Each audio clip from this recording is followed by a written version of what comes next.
تو حضور علیہ الصلوۃ والسلام کے فرمان کے مطابق کہ ہر انسان میں نفس اور روح دونوں ہیں، تو نفس کے 3 مدارج یا 3 اقسام قرآن نے بیان فرمائی۔ پہلی قسم جو میں نے بتائی سورہ یوسف میں، ان النفس لامارۃ بالسوء، نفس امارہ جو برائی کا حکم دیتا ہے، یہ پہلی قسم ہے۔ اور دوسری قسم سورہ قیامہ میں اللہ تعالیٰ نے بیان فرمائی کہ لا اقسم بیوم القیامہ، اللہ فرماتا ہے کہ میں یوم قیامت کی قسم اٹھاتا ہوں۔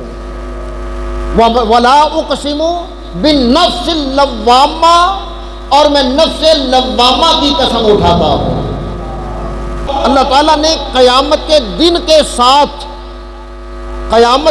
ساتھ جس چیز کی قسم اٹھائی وہ نفس لوامہ ہے، ملامت کرنے والا نفس۔ آپ جانتے ہیں کہ جب بندہ برائی کرتا ہے نا، گناہ کرتا ہے، تو اندر سے آواز آتی ہے نا، وہ نفس لوامہ کی آواز ہوتی ہے۔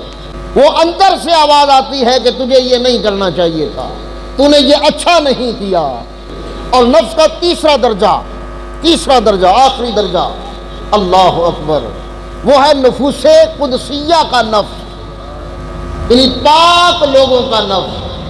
اور یہ وہ نفس ہے جو اللہ ذوالجلال چاہتا ہے کہ ہر نفس اس مقام پر فائز ہو۔ اور اس نفس کی شان کیا ہے؟ ارجعی الی ربک، اپنے رب کی طرف لوٹ۔